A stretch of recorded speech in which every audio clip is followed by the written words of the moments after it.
Partout dans le monde, on assiste en ce moment à des tremblements de terre très violents. C'est au Venezuela que la situation a été la plus grave, mais dans plein d'autres endroits aussi, la terre tremble actuellement avec une intensité inhabituelle. Que se passe-t-il donc avec notre planète et est-ce que ça pourrait encore empirer? On va faire le point là-dessus aujourd'hui et on commence tout de suite.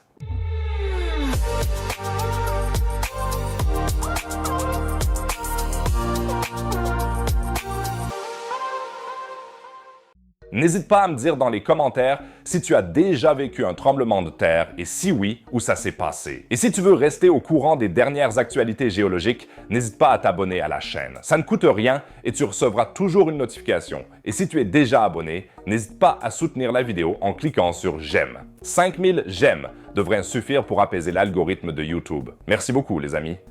Le Venezuela a été secoué par deux séismes extrêmement puissants en moins d'une minute. D'après l'USGS, le premier séisme avait une magnitude comprise entre 7,1 et 7,2 et le second de 7,5. Les deux se sont produits à l'ouest de Caracas et leur faible profondeur, à seulement une dizaine de kilomètres sous la surface, les rendait particulièrement dangereux. À Caracas et dans l'état de la Guara, des bâtiments se sont effondrés. L'aéroport de Maiquetía a été endommagé, l'électricité, la téléphonie mobile et la circulation ont été partiellement interrompus. Et le pire dans tout ça, plus de 1400 morts et d'innombrables blessés. Certains géologues craignent que cette activité sismique sur le double continent américain ne soit le signe avant-coureur de ce qu'on appelle le Big One, un super séisme dévastateur le long de la faille de San Andreas. La faille de San Andreas n'est pas n'importe quelle ligne de rupture dans la croûte terrestre. Elle s'étend sur plus de 1300 km à travers la Californie et sépare la plaque nord-américaine de la plaque pacifique. En 1906, elle a réduit San Francisco en cendres et en 1857, elle a dévasté le sud de la Californie. Depuis, c'est relativement calme,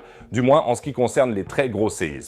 Mais les géologues savent ce que c'est le calme avant la tempête. En effet, il y a un tronçon de cette faille qui fonctionne comme une horloge suisse. Près de la petite ville de Parkfield, au cœur de la Californie, la terre tremble environ tous les 22 ans. Le dernier séisme là-bas a eu lieu en 2004. Au nord de Parkfield, la croûte terrestre avance sans arrêt d'environ 3,5 cm par an. Au sud, en revanche, elle est bloquée. Et Parkfield, c'est justement la zone de transition entre ces deux zones. Les chercheurs utilisent ce laboratoire géologique pour en savoir plus sur les tremblements de terre. Car même avec les techniques sismologiques les plus modernes, on ne peut pas encore prédire les tremblements de terre de manière super fiable. Mais ça va peut-être changer maintenant, car une nouvelle étude a fait une découverte fascinante. Le docteur Luca Malanini et son équipe ont étudié les ondes sismiques qui traversent la roche sous Parkfield. Plus précisément, ils ont observé comment ces ondes perdent de l'énergie en traversant le sous-sol. Juste avant que la Terre ne tremble en 2004, ce comportement d'atténuation a changé d'une manière tout à fait caractéristique. Ça va devenir un peu technique, mais t'inquiète pas, je vais t'expliquer. Les chercheurs ont observé qu'environ 6 semaines avant le séisme, l'atténuation des ondes à haute fréquence diminuait, tandis que celle des ondes à basse fréquence augmentait. C'est exactement ce même schéma que les scientifiques observent à nouveau aujourd'hui. C'est comme si la Terre sous Parkfield commençait à bourdonner, un peu comme une bouilloire juste avant de siffler. La tension monte, la roche se transforme et à un moment donné, cette énergie doit être libérée. Les chercheurs pensent qu'on est à la veille du prochain séisme de Parkfield et il devrait à nouveau atteindre une magnitude d'environ 6 sur l'échelle de Richter. Et Parkfield, c'est en quelque sorte un signe avant-coureur. Ça montre à quel point la faille de San Andreas est sous tension. Les experts estiment à environ 75% la probabilité qu'un séisme vraiment dévastateur d'une magnitude de 7 ou plus secoue la région au cours des 30 prochaines années. Ça équivaut à une explosion de 475 000 tonnes de TNT, soit 38 bombes atomiques d'Hiroshima. Ça pourrait réduire en ruine des villes comme Los Angeles ou San Francisco, laisser des millions de personnes sans abri et bouleverser l'économie de la Californie et des États voisins. Pas étonnant donc que les géologues surveillent la faille de San Andreas d'un œil vigilant. Les installations géothermiques de l'ensemble de la région pourraient même poser un problème supplémentaire. En effet, pour exploiter la chaleur terrestre, on injecte de l'eau dans le sous-sol avant de la pomper à nouveau. Ça modifie la pression dans la roche. Et c'est justement ça qui pourrait, du moins en théorie, déclencher des tremblements de terre ou renforcer les tensions existantes. Certains chercheurs voient un lien clair entre la production d'énergie géothermique et l'augmentation de l'activité sismique. D'autres sont un peu plus prudents et demandent d'abord qu'on mène davantage d'études. Mais revenons à Parkfield et au séisme qui pourrait bien se produire.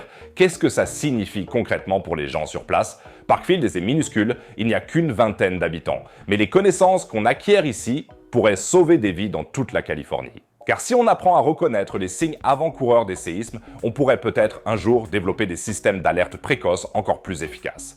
Mais la Californie est loin d'être la seule région où la situation peut devenir critique. car à l'autre bout du monde, dans l'une des villes les plus densément peuplées de la planète, le prochain méga-séisme pourrait être bien plus proche que beaucoup ne le pensent. On parle d'Istanbul, où une catastrophe majeure menace également. Le 23 avril, un séisme d'une magnitude de 6,2 a secoué la mer de Marmara, au large des côtes turques. Beaucoup de gens se sont précipités dans la rue, pris de panique. Il y a eu plus de 350 blessés, mais heureusement, aucun mort n'est à déplorer.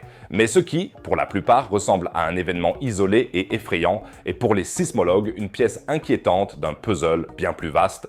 L'épicentre se trouvait en effet exactement à un endroit que les géologues surveillent depuis des décennies avec une inquiétude grandissante, la faille nord-anatolienne.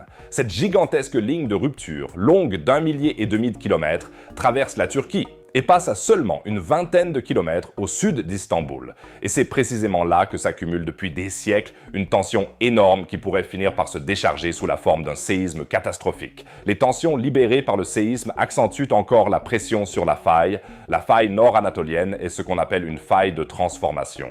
C'est là que deux plaques tectoniques glissent horizontalement l'une contre l'autre. La plaque anatolienne au sud et la plaque eurasienne au nord. Normalement, les plaques se déplaceraient, l'une par rapport à l'autre, de manière régulière. Le problème, c'est qu'ici, elles s'accrochent l'une à l'autre et que la tension ne cesse de s'accumuler. Le dernier très gros séisme dans cette région remonte à 1766. Il avait une magnitude de 7,1 et a fait environ 4000 victimes. Mais à l'époque, Istanbul ne comptait qu'environ un demi-million d'habitants. Aujourd'hui, on en compte plus de 16 millions. Un facteur particulièrement inquiétant, c'est la direction dans laquelle le séisme se propagerait. Martin S. Gasson a découvert que dans 72% des séismes étudiés dans cette région, la faille se rompt en direction du nord-est, c'est-à-dire exactement vers Istanbul. Une étude de 2016 a conclu que la probabilité d'un séisme d'une magnitude de 7,3 ou plus au cours des 30 prochaines années est de 47%. C'est pratiquement un coup de dé, et sur ces 30 ans, près de 10 se sont déjà écoulés.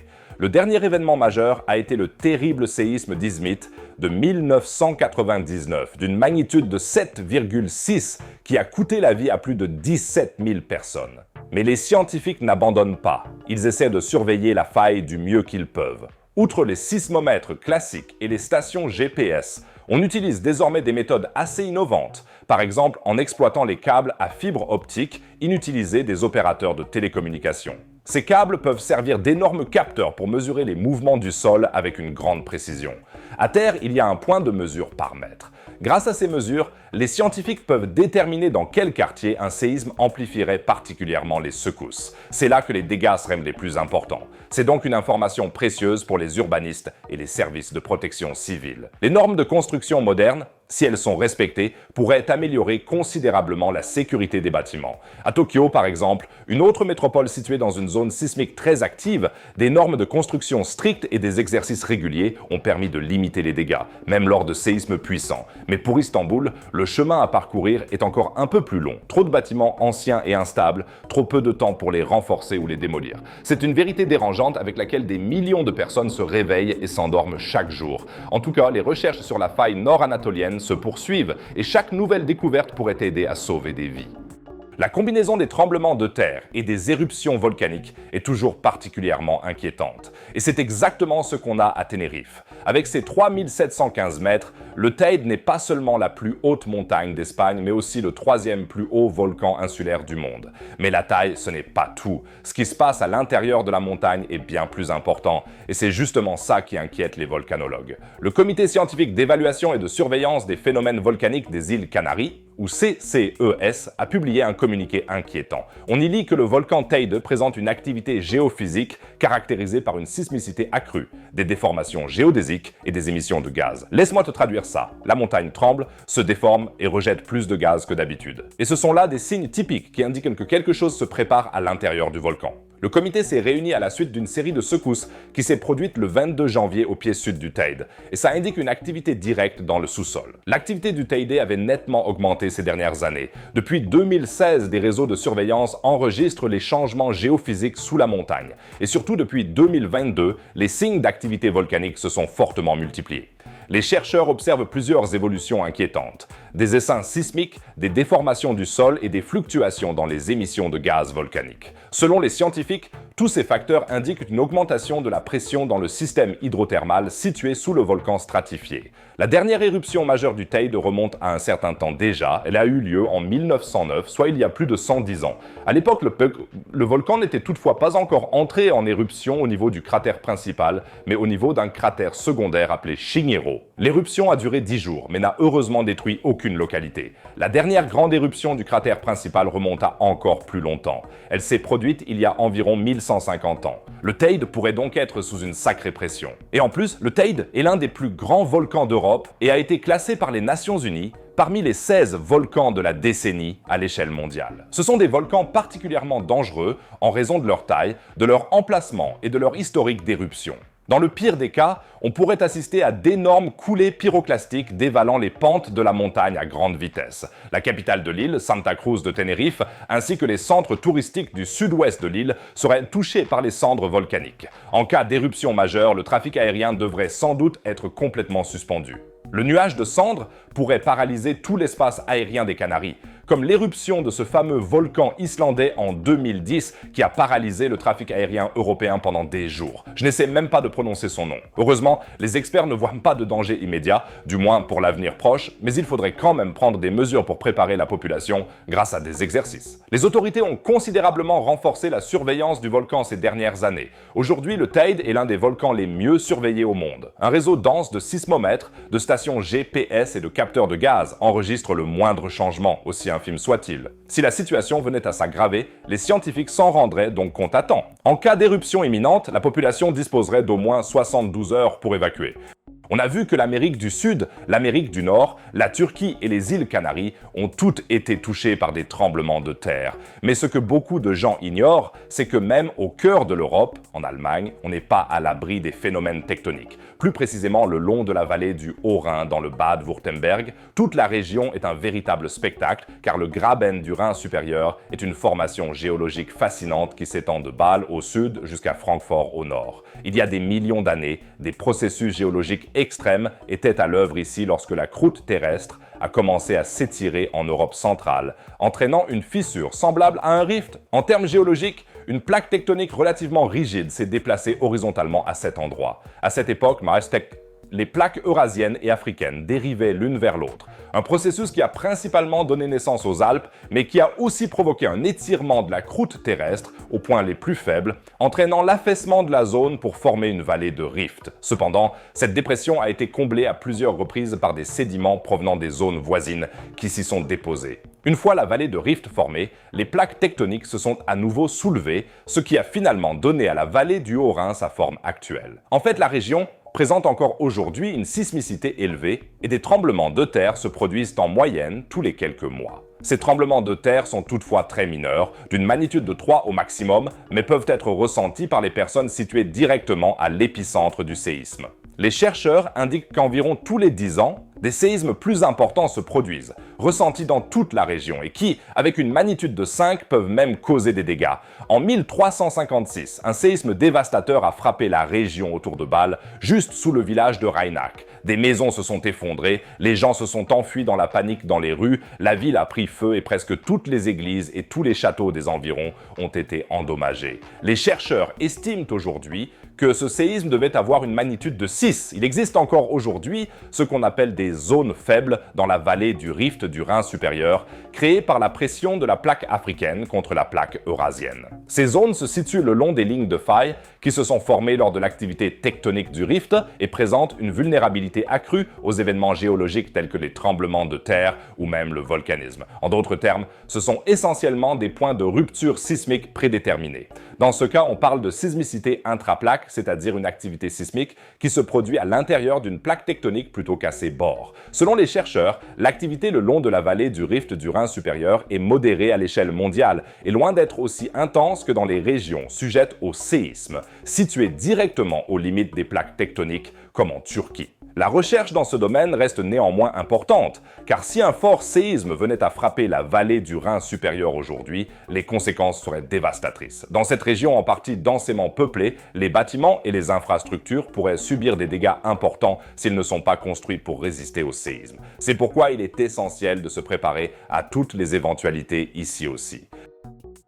Il y a une chose que beaucoup ignorent, ce ne sont peut-être pas les séismes terrestres qui sont les plus dangereux, mais les séismes sous-marins et plus précisément ceux qui se produisent en eau profonde.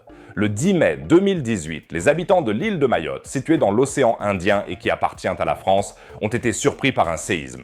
D'une magnitude de 5,8 sur l'échelle de Richter, c'était déjà un événement sismique à prendre au sérieux, mais qui a fini par tomber dans l'oubli au bout d'un certain temps. Géographiquement, Mayotte fait partie de l'archipel des Comores, un groupe d'îles volcaniques à l'est de l'Afrique. En raison de son activité volcanique, la région est de toute façon très intéressante pour les géoscientifiques. C'est pourquoi, après le séisme, un groupe de chercheurs français s'est rendu à Mayotte pour, au sens propre du terme, aller au fond des choses. L'équipe a commencé à étudier les fonds marins en février 2019 à l'aide d'un sondeur à faisceau large, un appareil permettant de mesurer les profondeurs marines par des moyens électroacoustiques. Ils ont cartographié une zone de 8600 km² du fond marin.